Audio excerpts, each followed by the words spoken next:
Welcome to today's edition of Mainstream with Harpreet Toor. आप सबको प्यार भरी सत श्री अकाल, नमस्कार, आदाब and shalom. We are going to talk about few things, but I just want to give you a heads up. We are also going to discuss about the election, the primaries, and the process which goes through. And I'm not going to endorse anyone on the show because today is not about that.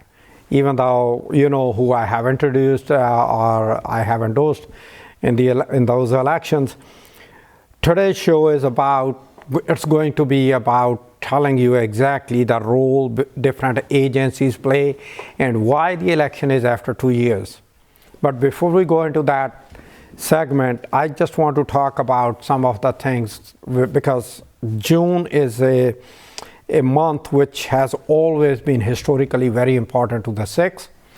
And in 1984, another chapter in the history was added when Golden Temple was attacked. And basically what happens is, when people talk about attack on Golden Temple, they forget that there were 38 other historical gurdwaras which were attacked at the same time.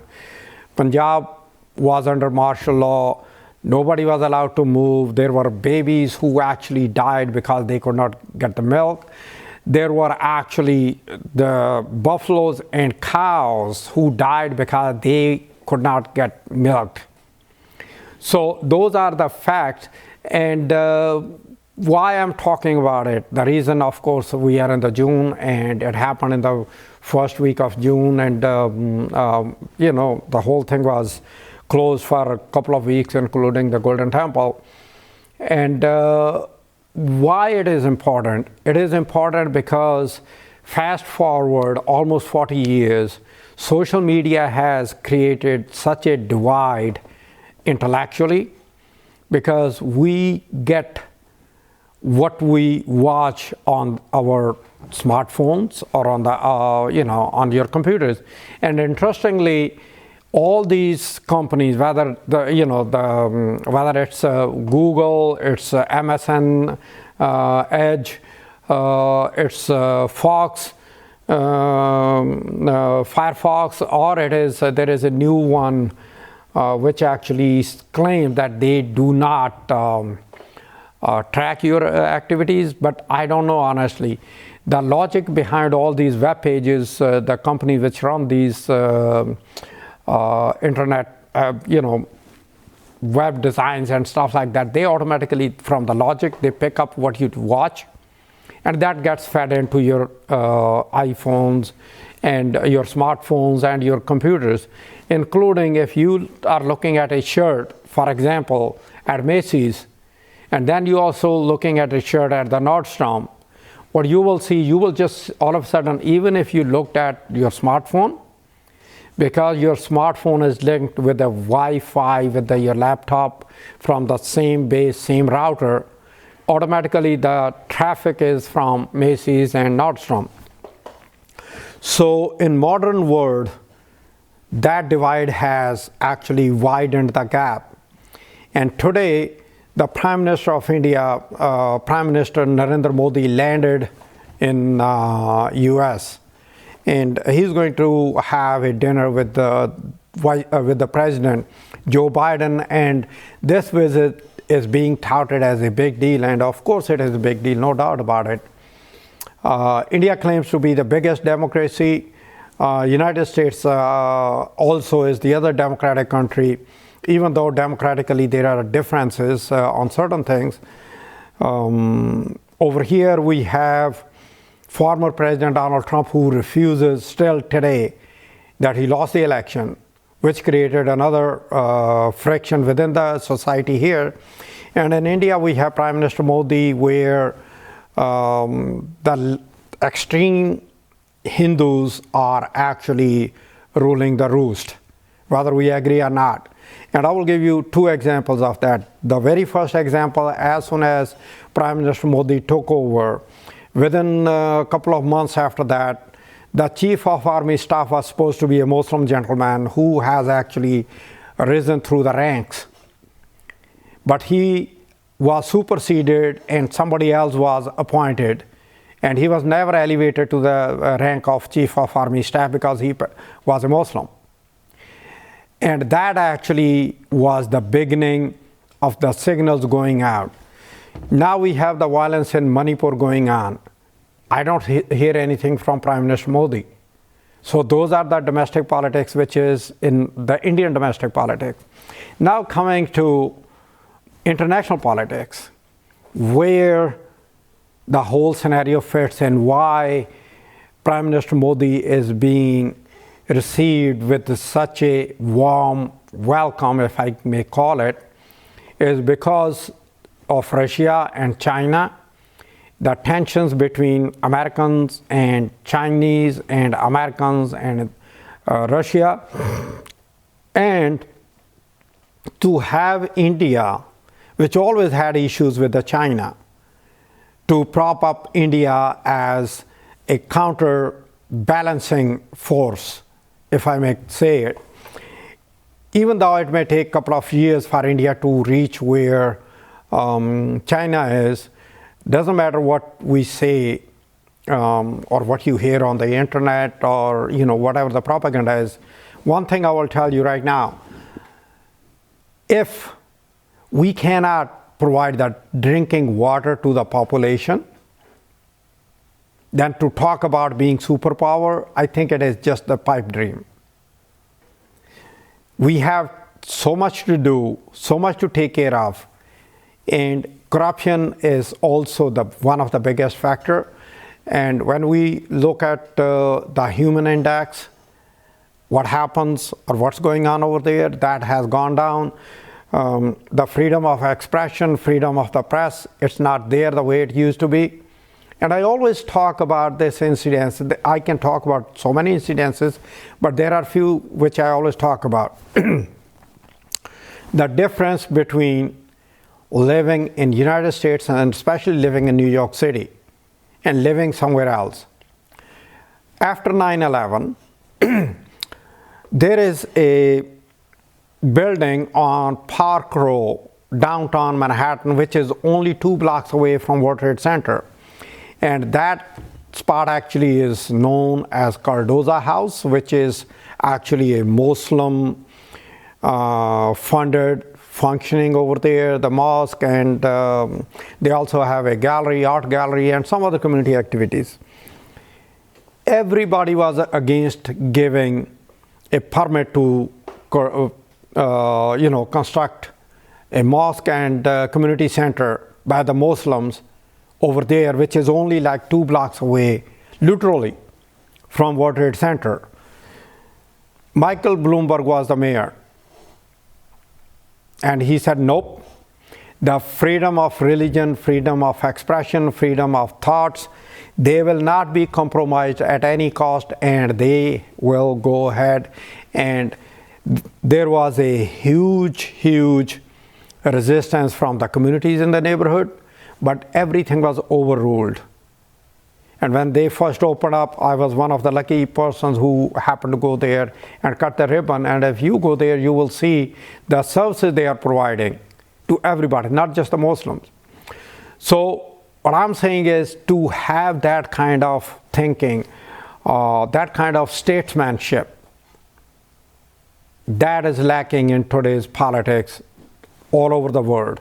We do have the politicians, no doubt about it. But every politician right now, there is a tendency more towards dictatorship than towards democratic setups. The freedom of discussions, how you can counter the boss and still retain your job. Because if we really look at how the things are happening throughout the world, and even in India, nobody can say a single word against the Prime Minister. Whereas the Prime Minister himself, at one point, when Prime Minister Modi was the Prime Minister, he talked about the former Prime Minister Manmohan Singh in the Parliament, saying that only Prime Minister Manmohan Singh has the art of taking a shower with the raincoat on when he takes the shower. But when somebody says anything about Prime Minister Modi, you get immediately slapped with the court cases.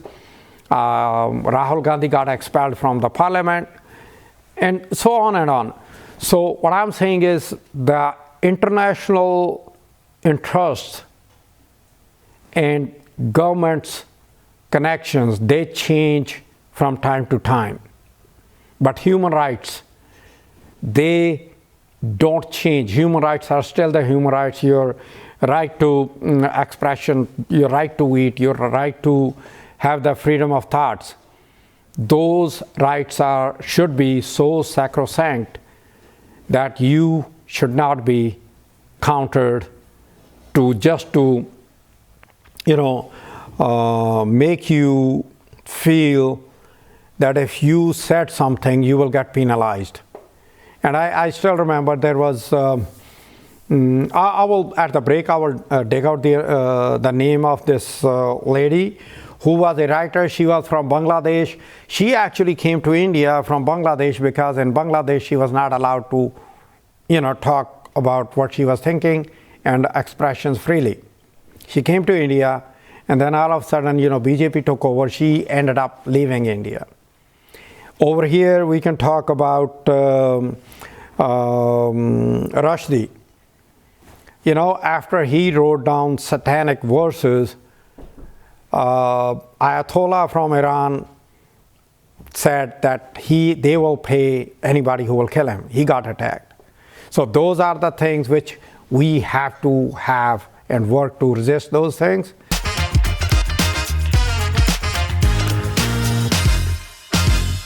Like I promised that we will have on our show some of the people, not some, two more people joining us. One is from the City Finance Board and the other one is one of the non-profit organization.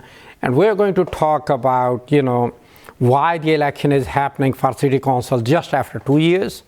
What are the reasons for that? And what kind of role City Finance Board plays into this whole process, and where we come into the play.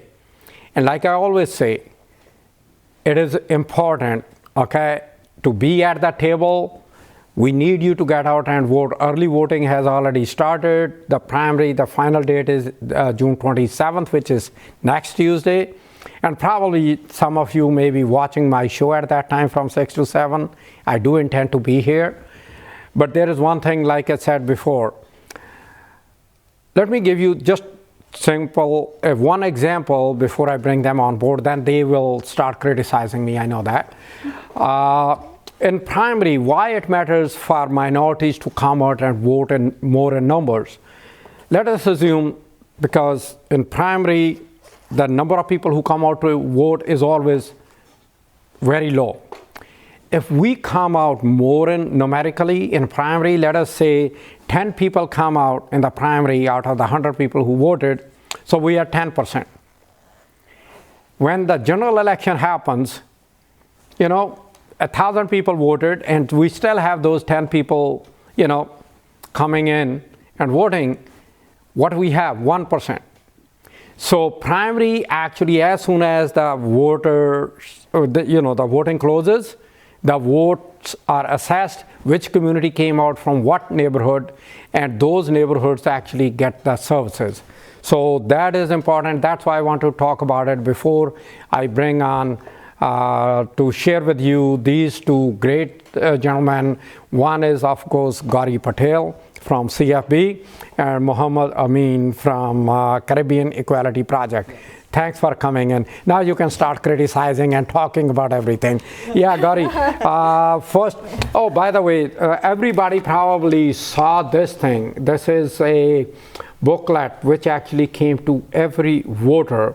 It was, even though it was printed in Urdu, Bengali, and Punjabi, I have only English version here, and of course Spanish, But it is important that you should look at it. If you have a question, you can always reach out to me on justour@gmail.com. You can email me or call on my personal cell, which I always give it out, 516-448-8722.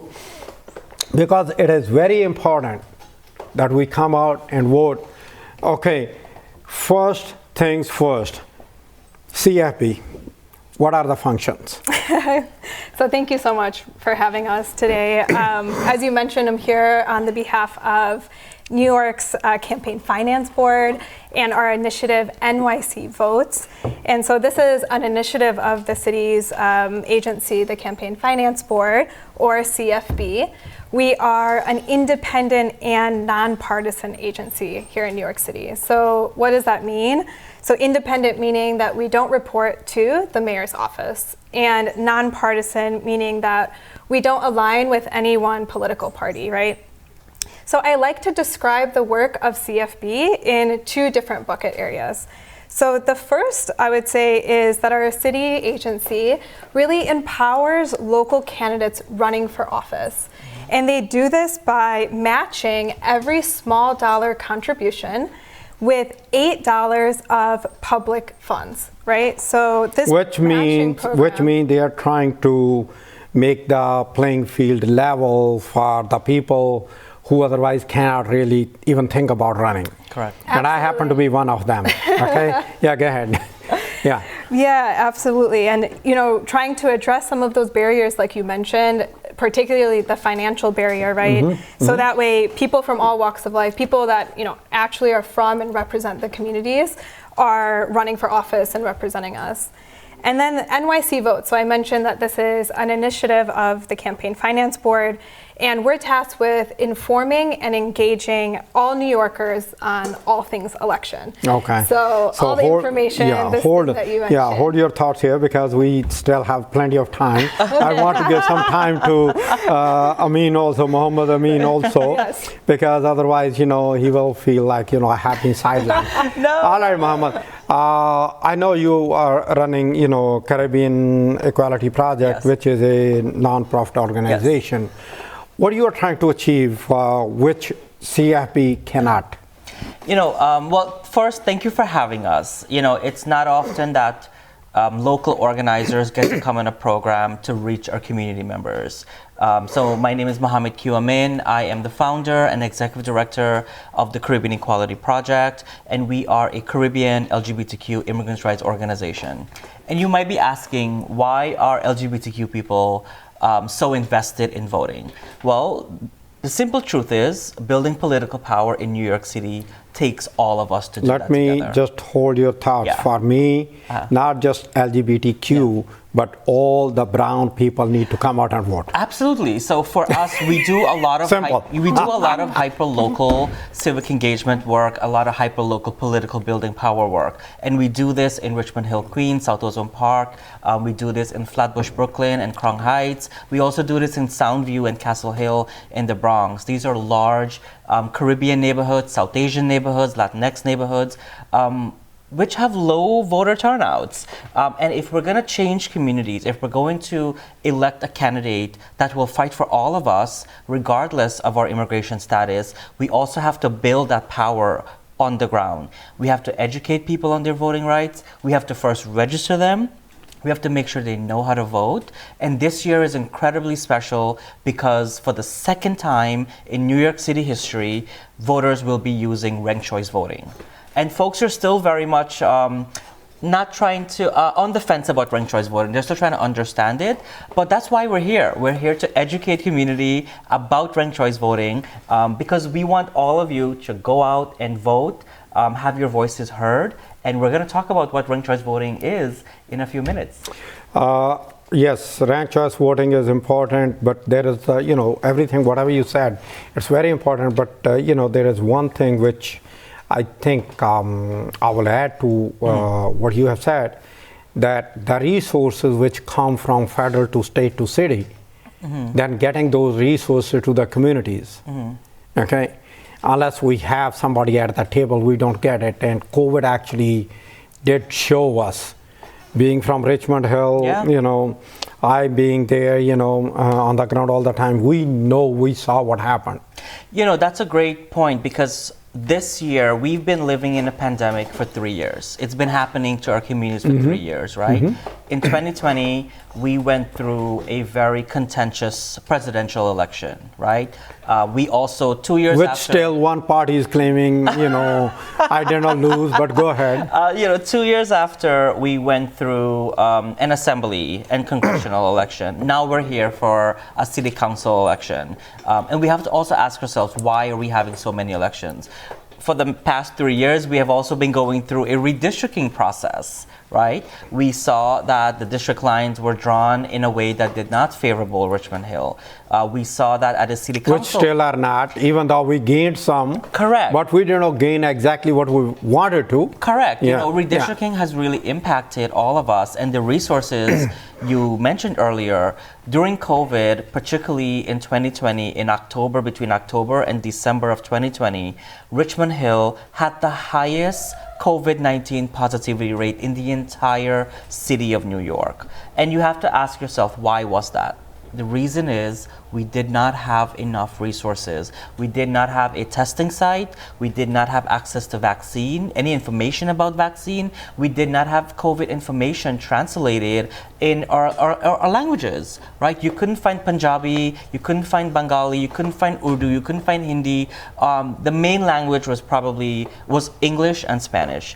But for our local communities, our immigrant communities, our brown communities, our people could not access information in their native language, in their first language, right? And it was organizers like myself, like you, that were on the ground in Richmond Hill, Queens. Who barely survived COVID. Right? Doing food distributions to combat food insecurity, doing census work. During a pandemic, we were still counting our community members during the census. I remember mask up, having my gloves on, and getting people to fill out for the first time we were doing it online. And even with a lot of the resources we were short, we missed, it was community-based organizations on the front line that kept our community members safe. We kept them educated, and we kept them informed about what their voting rights are 2 years after. But because of redistricting, we've been working with the APA Voice Redistricting Task Force, and as part of the task force, we were able to really mobilize our community to have their voices heard. At the February 2023 hearing at your college, Richmond Hill was the dominant voice of that hearing. There is something interesting about that. Yeah. Even in 2010 census, I was involved in both 2010 and 2020 census. Richmond Hill still was the voice. Yes. But we still did not achieve what we wanted to achieve. That's where the forces, beyond you and me, they come into the play. Okay. Yeah. So what actually, happens is people, they need to understand the district boundaries are now settled at least till 2030 census. Correct. Yes. Okay. So 2030 census, the district lines will be changed, and we actually, South Asian Partnership Specialist, we were about 6 of us. We literally cried that we lost one congressional seat because of 89 people refused to fill up the form. Just 89 people. Correct. Yeah. That was the biggest loss for us. But before we go there, for you, Gauri, when we talk about all these funding and everything which is provided, and I'm going to be very blunt here, because we when we come from with our background and the baggage which we bring back from home, okay, sometimes we think, oh yeah, maybe we can play around with it the way we do elections back home in India. Okay, what kind of role City Finance Board plays to make sure that the money which is a public funds being given to, let us say, Muhammad here to run, and he cannot do any hanky-panky, how you guys keep checks and balances on that? Yeah, absolutely. So the Campaign Finance Board, right, oversees, they provide oversight of all local elections across the city. We have such great tools that people can access, that everyone can access, to see how transparent that can be. So we have a tool called Follow the Money. It's on our website where anyone, all of us can What's go the website? The Campaign Finance Board's website. We can share it. Oh, yeah, what is it? NYCVotes.org is the NYC Votes Initiative's website, and the Campaign Finance Board's website. I'm sorry, I don't have it off the tip of my okay. notes. It's okay. Yeah, we will. We will just Google it, and anybody basically, anybody can Google the City Finance Board, new NYC City Finance Board. Google it, and it will take you there. We are going to take another break here. After the break, we will be right back. Stay tuned. It is very interesting thing for everybody who is immigrant or the kids who actually their parents are the first generation immigrant. For them, this is very important to understand.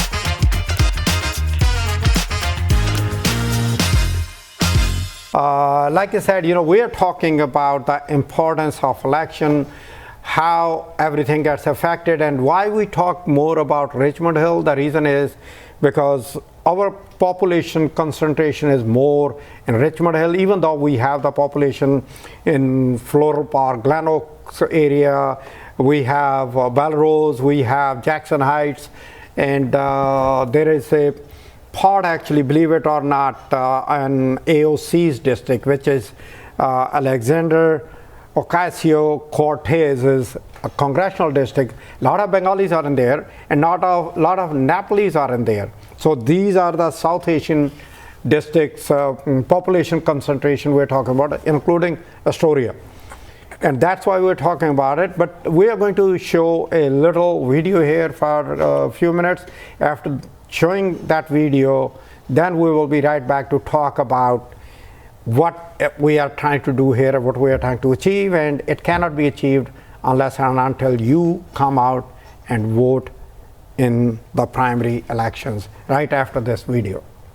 ਇਹ ਮਾਰੀਆ ਹਨ New York ਦੇ ਕਈ ਵਸਨੀਕਾਂ ਵਾਂਗ ਜਦੋਂ ਸੜਕ ਭਾਈਚਾਰਕ ਸਰਗਰਮੀਆਂ ਲਈ ਖੁੱਲਦੀ ਹੈ ਤਾਂ ਉਹਨਾਂ ਨੂੰ ਬਹੁਤ ਚੰਗਾ ਲੱਗਦਾ ਹੈ ਪਰ ਓਪਨ ਸਟਰੀਟਸ ਵਰਗਾ ਕੋਈ ਪ੍ਰੋਗਰਾਮ ਕਿਵੇਂ ਸ਼ੁਰੂ ਹੁੰਦਾ ਹੈ ਇਸ ਲਈ ਮੇਅਰ ਤੋਂ ਲੈ ਕੇ ਸਿਟੀ ਕੌਂਸਲ ਦੇ ਸਾਰੇ ਲੋਕ ਆਪਣਾ ਕੰਮ ਸਿਰੇ ਚਾੜਦੇ ਹਨ ਓਪਨ ਸਟਰੀਟਸ ਵਾਲੀ ਸੜਕ ਦੀ ਸ਼ੁਰੂਆਤ ਮੇਅਰ ਹੋਰਾਂ ਨੇ ਕੀਤੀ ਹੈ ਮੇਅਰ ਸਿਟੀ ਲੈਂਡ ਦਾ ਪ੍ਰਬੰਧ ਕਰਦੇ ਹਨ ਉਹ ਤਜਵੀਜ਼ ਦੇ ਸਕਦੇ ਹਨ ਵੀਟੋ ਕਰ ਸਕਦੇ ਹਨ ਅਤੇ ਕਾਨੂੰਨ ਬਣਾ ਸਕਦੇ ਹਨ ਉਹ ਸ਼ਹਿਰ ਅਤੇ ਖਾਸ ਪ੍ਰੋਗਰਾਮਾਂ ਦੋਹਾਂ ਲਈ ਬਜਟ ਤਜਵੀਜ਼ ਕਰਦੇ ਹਨ ਅਤੇ ਕੰਮ ਪੂਰਾ ਕਰਨ ਲਈ ਲੋਕਾਂ ਨੂੰ ਕੰਮ ਤੇ ਰੱਖਦੇ ਹਨ ਸਿਟੀ ਕੌਂਸਲ ਨੇ ਹਰਮਨ ਪਿਆਰੇ ਪ੍ਰੋਗਰਾਮ ਵਧਾਉਣ ਲਈ ਬਿੱਲ ਤਜਵੀਜ਼ ਕੀਤਾ ਹੈ ਸਿਟੀ ਕੌਂਸਲ ਵਿੱਚ 51 ਮੈਂਬਰ ਹਨ ਜੋ ਬਿੱਲ ਤਜਵੀਜ਼ ਕਰਦੇ ਹਨ ਅਤੇ ਵੋਟ ਪਾਉਂਦੇ ਹਨ ਉਹ ਸ਼ਹਿਰ ਭਰ ਵਿਚਲੇ ਗਵਾਂਢਚਾਰੇ ਦੀ ਨੁਮਾਇੰਦਗੀ ਕਰਦੇ ਹਨ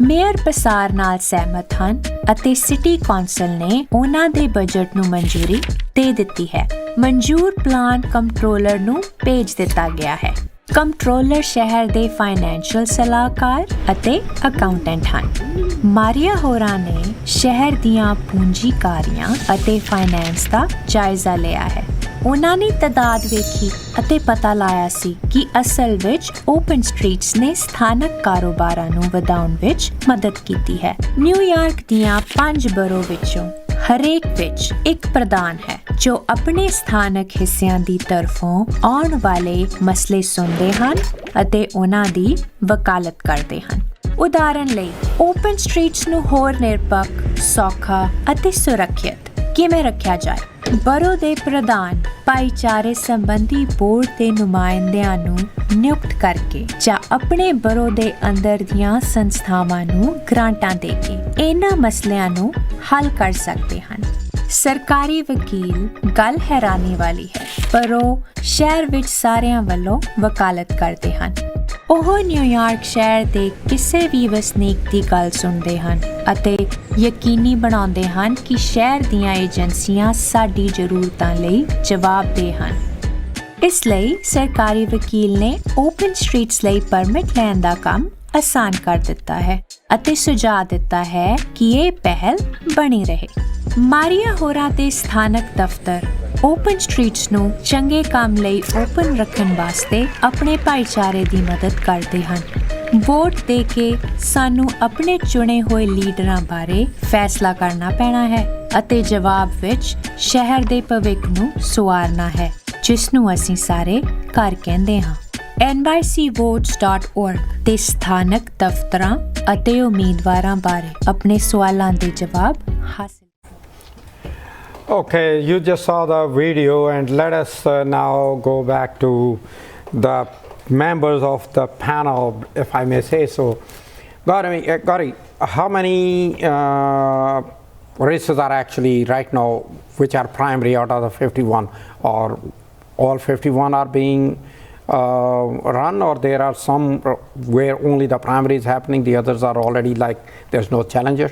Yeah, that's a great question. So only 21 of the 51 city council districts have active races and contested primary races, which means primary is being held only in 21 out of the 51. Absolutely. So it's so important that we're all checking to make sure we know who's on our ballot. If there's a race, for instance, there's district attorney happening, a race happening in just Queens and the Bronx. There are city council races happening in all the boroughs but Staten Island. There is Democratic and Republican primaries happening. So it really depends on where you live, your political party, to make sure that we're checking, to see what's on the ballot. You saw nycvotes.org is a great place to check all of that information before you go out to the polls this election on June 27th. Because I know even though it is late for primary, if somebody wants to register online, is it available? No, the deadline for registration passed just a couple days ago. But you can do online for the final election, which is going to be in November, right? Absolutely. You can do it online? Yes. Registration. Yeah. Question for you, okay, Muhammad. Now we are going to talk about, I want you to tell me about, how when the districts are designed, okay, I know census plays a major role. Yeah. But people still don't understand why census plays such a major role. Can you just tell, because even though it is, right now it looks like, oh my God, 7 years away, but 7 years will be gone by the blink of an eye, and we are going to be talking about census in 2029, maybe 2028 already. So, yeah. Yeah, thank you.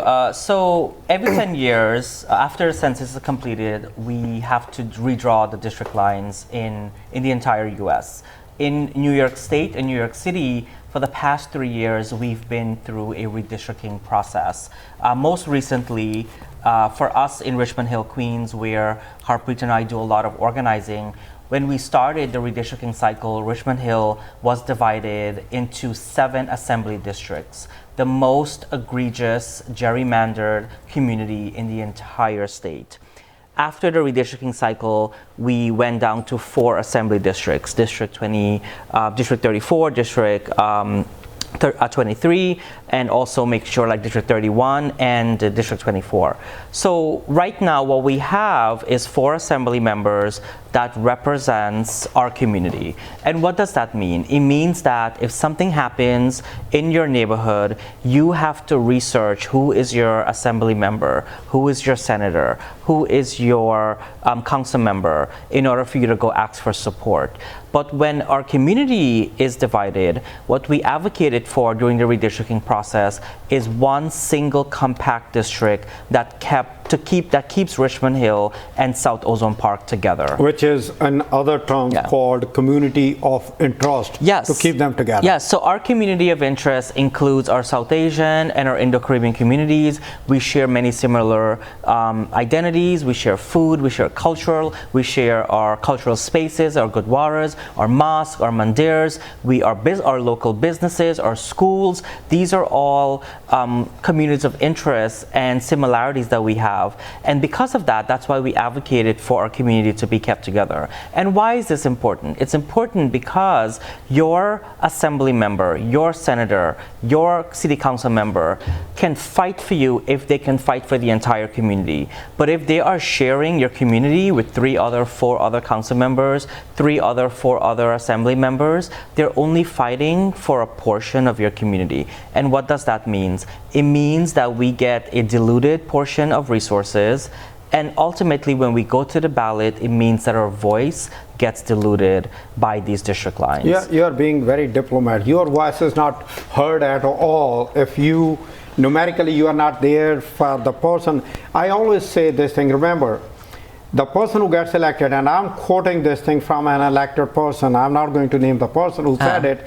He said a person, when he or she gets elected, the first job is to get re-elected. Forget about everything else. If we are diluted, like Muhammad said, and number one, we are diluted, number two, we don't come out and vote.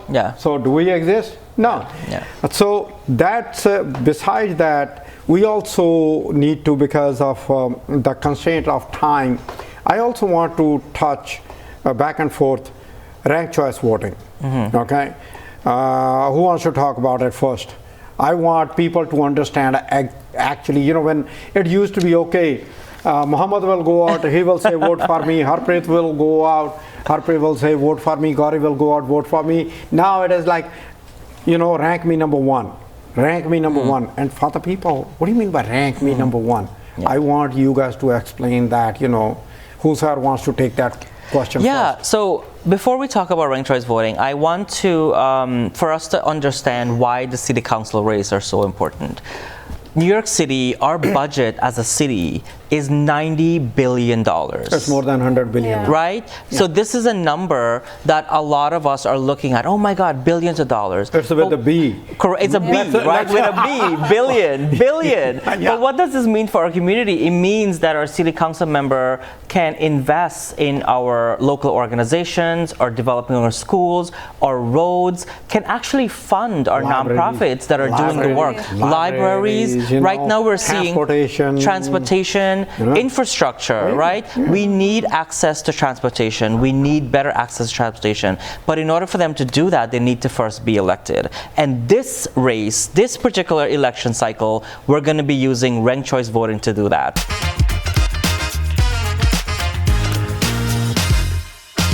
Welcome back to Mainstream, and right where we left, now we have Gauri Patel, who is going to explain, you know, which I will also try to understand, ranked choice voting, why she wants to be ranked number one, Muhammad number two, and Harpreet number three. Gauri, go ahead. Right, so ranked choice voting is something that was brought to New York in 2021. We experienced it in the last city office election, and it was actually passed with like 74% a vote on the ballot measure. So New Yorkers chose to have this thing called ranked choice voting. What it is, it's a system, it's a voting system that allows us to rank up to 5 candidates based on our preference, in order of our preference, instead of just choosing one. So there's a lot of benefits that we'll go into with ranked choice voting, including that we really have more choice, right? As voters, we have more choice in who is elected. We also see that more diverse and representative candidates are running and winning elections under ranked choice voting. So, you know, the way this works is that if our first choice candidate is eliminated, our vote then gets allocated to the second choice that we have indicated on our ballot. Whereas it used to be, if your candidate is not getting enough votes, he's out, so all your dreams are out. Absolutely. If I may say so, right? That's exactly it, right? So it allows us to, one, have genuine preference towards a candidate or multiple candidates. If you choose just one candidate, and if you want to submit your ballot with just one and choose them as their first rank, that's totally fine. You can vote like that and turn in your ballot.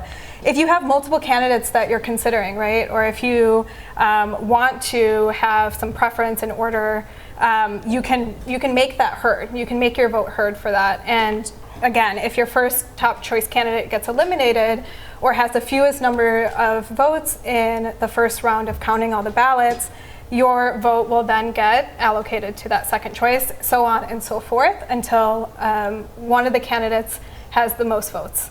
Which means 50 plus 1. 50% majority, yes. No, 50, not 50%.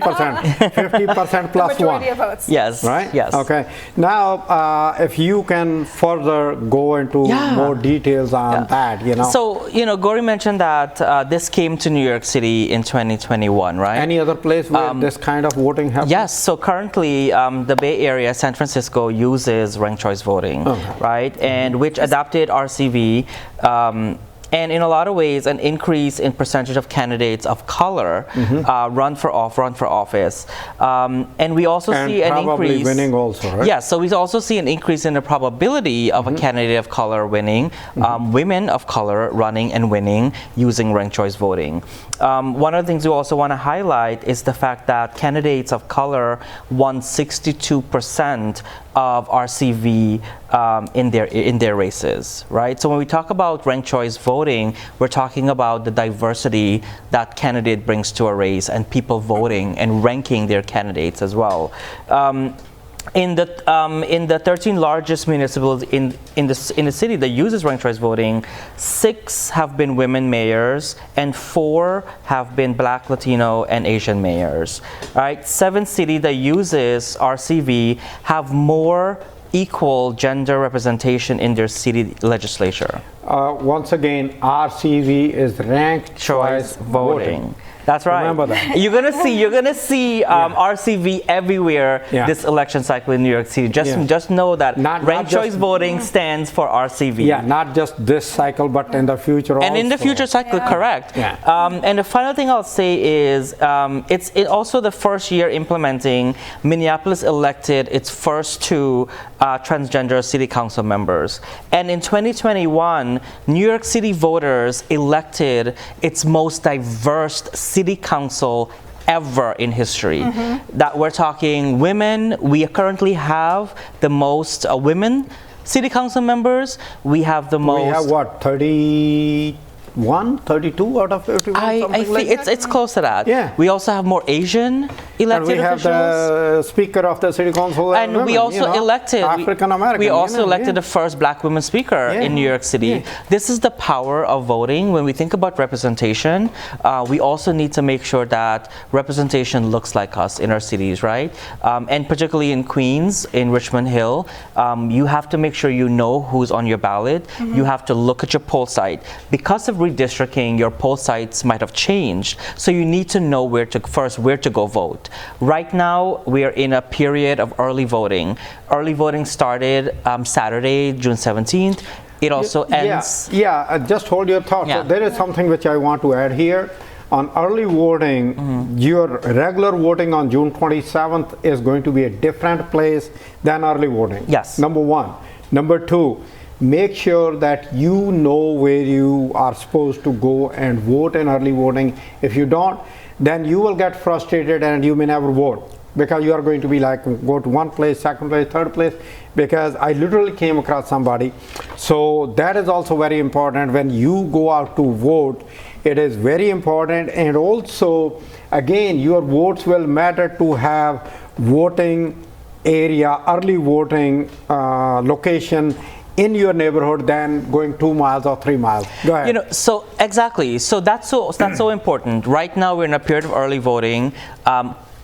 All eligible voters could vote from now until June 25th. So we are in this period, we have to vote, and the city is counting every single vote, right? If you don't know your poll site, please go to findmypollsite.vote.nyc. I'm going to repeat that one more time. That is findmypollsite.vote.nyc. Just type in your address and your poll site is going to come up. This is the same link that you can search your poll site for early voting or to vote on election day, which is June 27th. So as we say at Caribbean Equality Project, before you go mash up the vote, make sure you know your poll site. And you can do that again at findmypollsite.vote.nyc.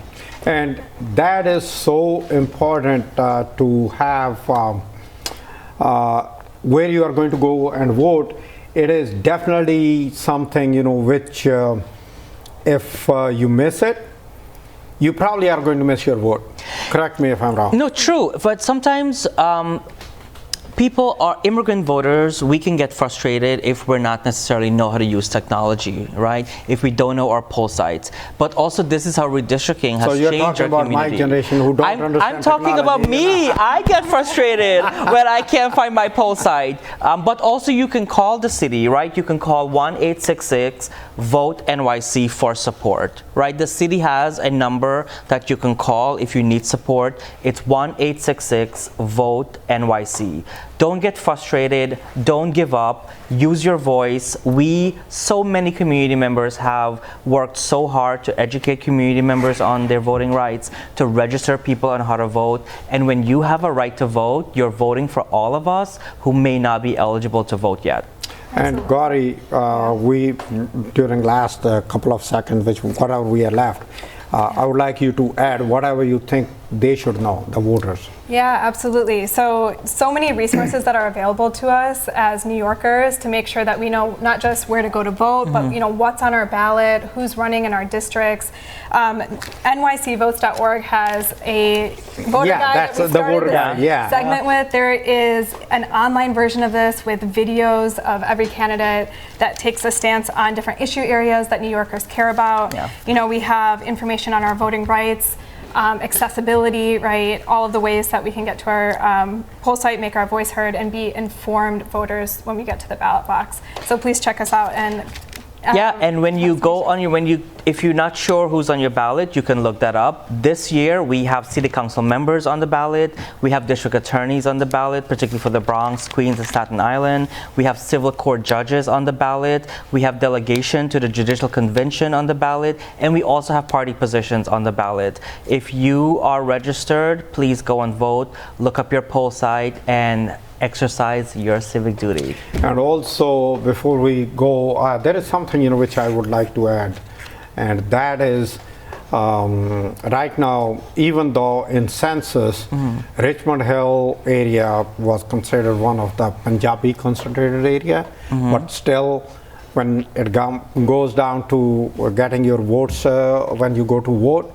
the people, the translators, they're not there in Punjabi, So, and same thing in Floral Park, Belrose area, okay?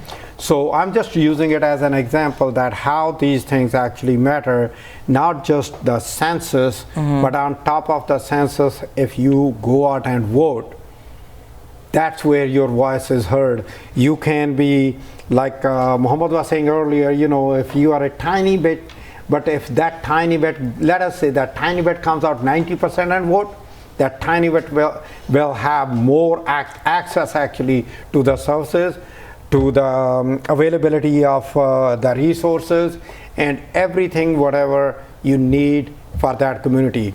So what I'm trying to say here is, even though Richmond Hill may be divided, but if we want to have Richmond Hill as a whole, as an assembly district, as a city council district, or any other area, Belrose, Floral Park, or Jackson Heights, Elmhurst, East Elmhurst, all those neighborhoods, go out and vote. Unless you go out and vote, your voice will not be heard, and that is very important.